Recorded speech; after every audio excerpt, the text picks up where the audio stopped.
السلام عليكم ورحمة الله تعالى وبركاته. مرحبا بكم في قناتي Maths et Physique en poche.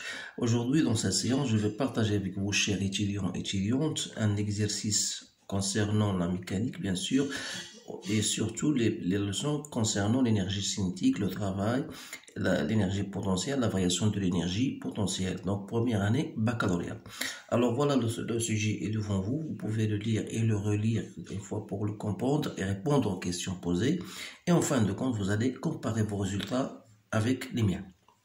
Donc vous avez un solide S de masse 6 kg. Il glisse sur un plan incliné d'un angle alpha par rapport à l'horizontale. Donc le solide S est lâché du point A avec une vitesse A. VA égale 1 mètre. Ça veut dire que la vitesse de lancement n'est pas nulle.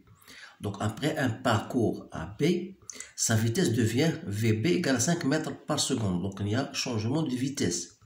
Donc premièrement, calculer l'énergie cinétique au point A, calculer l'énergie cinétique au point B, en appliquant le théorème de l'énergie cinétique, montrer que le mouvement se fait avec frottement entre A et B. Calculer le travail de la force de frottement en F entre A et B et déduire son intensité. Donc pour le grand 2, on considère le plan horizontal passant par A comme état de référence de l'énergie potentielle. Ça veut dire quoi? Ça veut dire que l'énergie potentielle à ce niveau-là égale à 0 en A. Et O comme origine de l'axe des côtes orientées vers le haut. Voilà. Montrer que l'expression de l'énergie potentielle s'écrit de la façon suivante. Deuxième question, calculer les valeurs de l'énergie potentielle dans les positions A, B et C. Et pour la dernière question, donc vous allez calculer la variation de l'énergie potentielle entre B et C.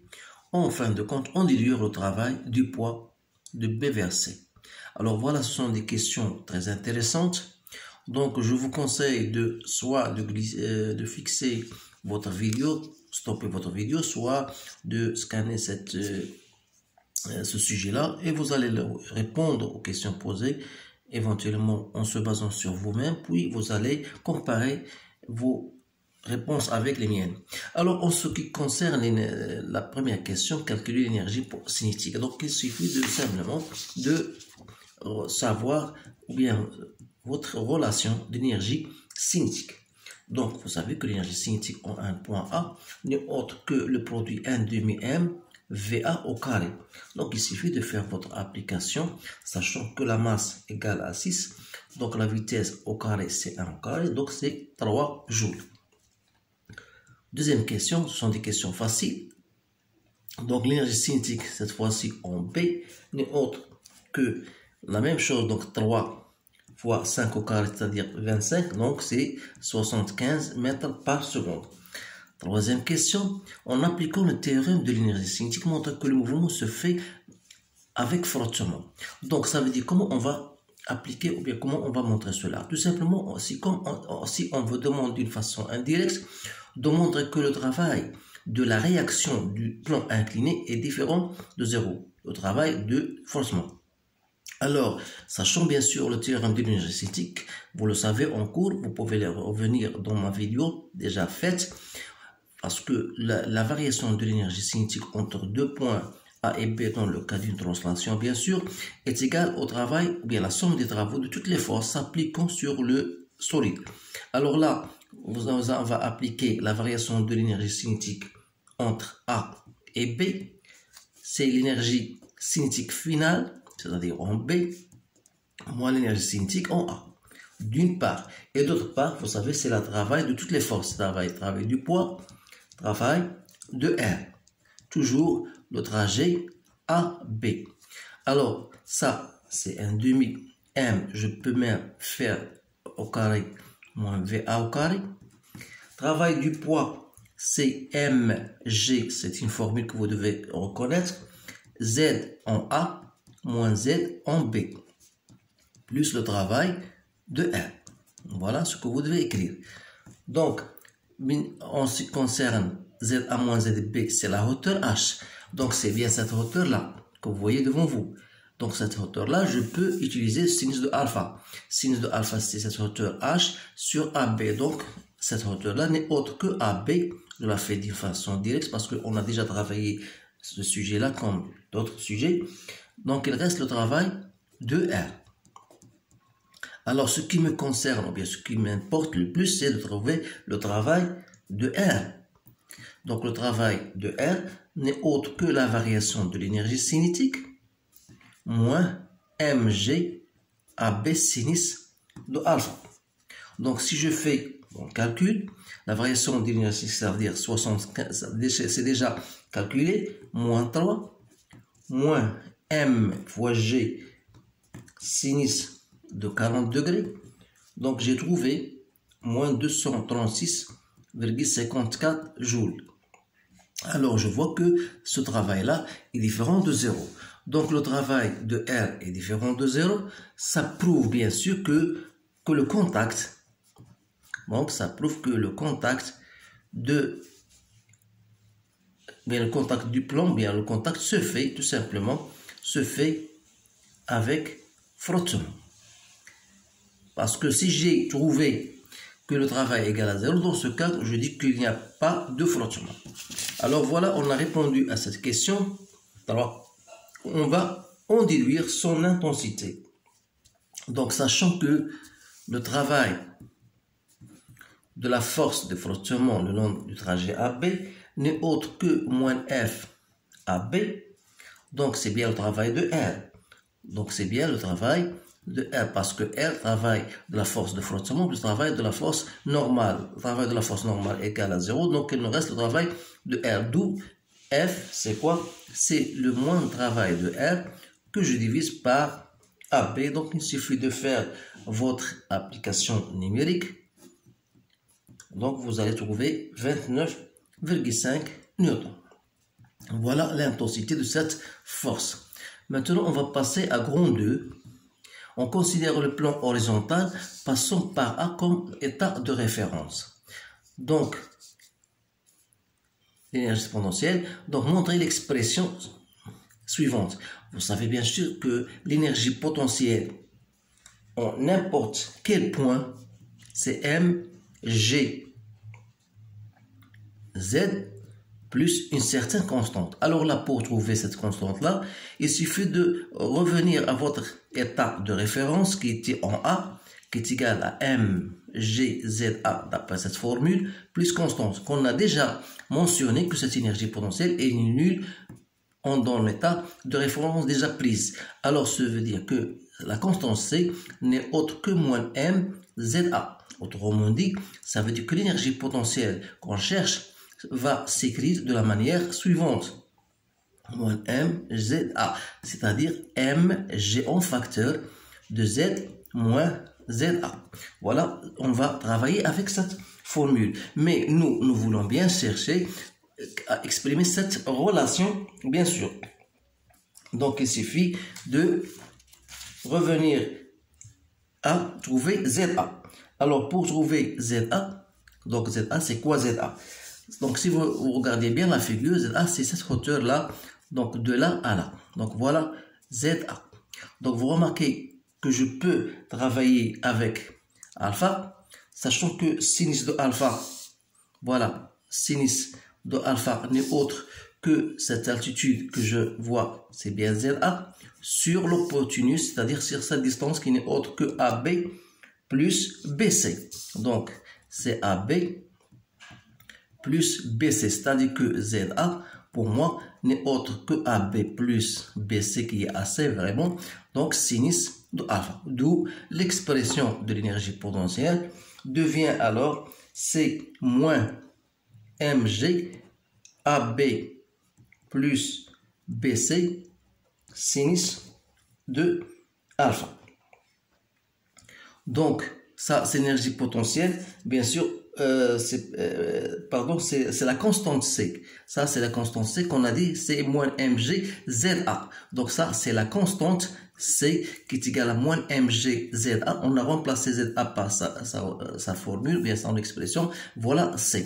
Mais si je voudrais l'énergie potentielle qu'on a déjà mentionné là-dessus, mg z, c'est-à-dire mg z moins za, c'est-à-dire on va mettre mg en facteur, Donc Z moins ZA. Donc, c'est-à-dire, reste AB plus BC sinus de alpha. Donc, c'est bien, voilà l'expression qu'on voudrait trouver, bien sûr, en fin de compte. Donc, voilà votre relation. Donc, M, l'énergie potentielle, c'est MZ moins AB plus BC sinus de alpha. C'est bien ça, c'est bien ce que nous voudrions chercher et bien retrouver. Alors, maintenant, on va passer à la question 5. Calculer les valeurs d'énergie potentielle dans les positions A et B, C. Donc, c'est une application directe, bien sûr, de cette formule-là qu'on va appliquer, bien sûr, pour les points, pour les positions A, B et C. Alors, pour A, bien sûr, pour A, on aura l'énergie potentielle en A. Normalement, on a, d'une façon générale, on a déjà trouvé l'énergie potentielle M, Z moins ZA. Alors, ça veut dire quoi? Ça veut dire que l'énergie potentielle en A n'est autre que mg, ça devient ZA moins ZA. Donc, c'est 0.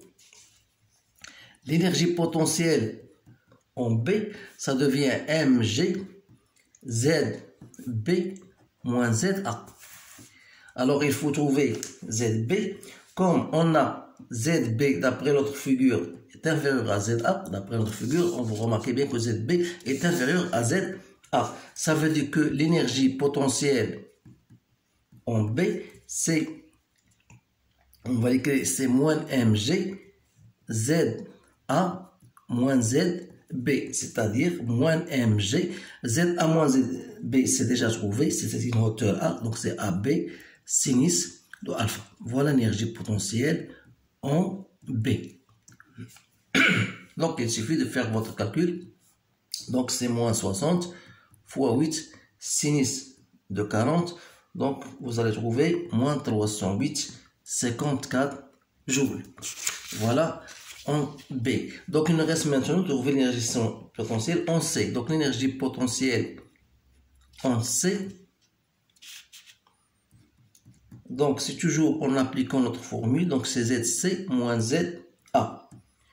Ou plutôt, moins mg ZA moins ZC. C'est-à-dire, moins mg ZA moins ZC, c'est la distance AB plus BC sinus de alpha. C'est-à-dire, moins 60 fois 28 sinus de 40. Donc, j'ai trouvé 1079,88 joules. J'espère que ce résultat est correct. Donc, essayez maintenant, ce qui m'importe le plus, c'est les expressions. Mais vous allez bien sûr faire votre calcul et vous allez le comparer. Donc, voilà pour la question 5. Maintenant, on va passer à la question 6. Donc, la question 6, voilà, qu'est-ce qu'on vous demande? On vous demande de calculer la variation de l'énergie potentielle entre B et C. Puis conclure, voilà, et en déduire le travail du poids. Donc, pour la question 6, la variation de l'énergie potentielle n'est autre entre B et C, c'est l'énergie potentielle finale moins l'énergie potentielle initiale en B. Donc, d'après notre calcul, donc c'est moins 1099,88 plus 308,54. Donc, je vais trouver 779,34 joules. Voilà cette variation. Mais la question dernière, on déduire le travail. Alors là, je vais vous faire un petit rappel, c'est que le travail du poids, normalement, entre B et C, vous savez appliquer votre formule, c'est-à-dire ZB moins ZC, c'est-à-dire MGZB moins MGZC, que je peux utiliser comme étant moins MGZB. Je peux même écrire moins MGZA plus MGZA. Je fais entrer ces deux termes-là. C'est comme si j'ai rien fait.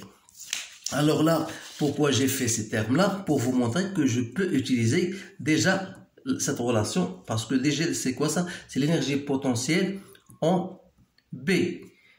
Reste moins l'énergie potentielle en A. D'où, c'est quoi ça? C'est la variation de l'énergie potentielle de B vers C.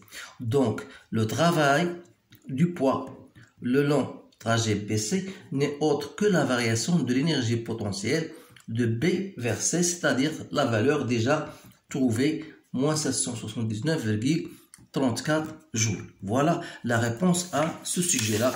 Donc, c'est un sujet plus ou moins comporte certaines questions que vous devez bien sûr travailler et tirer profit de ces questions-là. Ce sont les questions qu'on vous pose généralement le jour de contrôle ou bien l'examen. Donc, il ne me reste qu'à vous remercier de votre attention. Je vous souhaite une bonne chance et je vous dis à bientôt.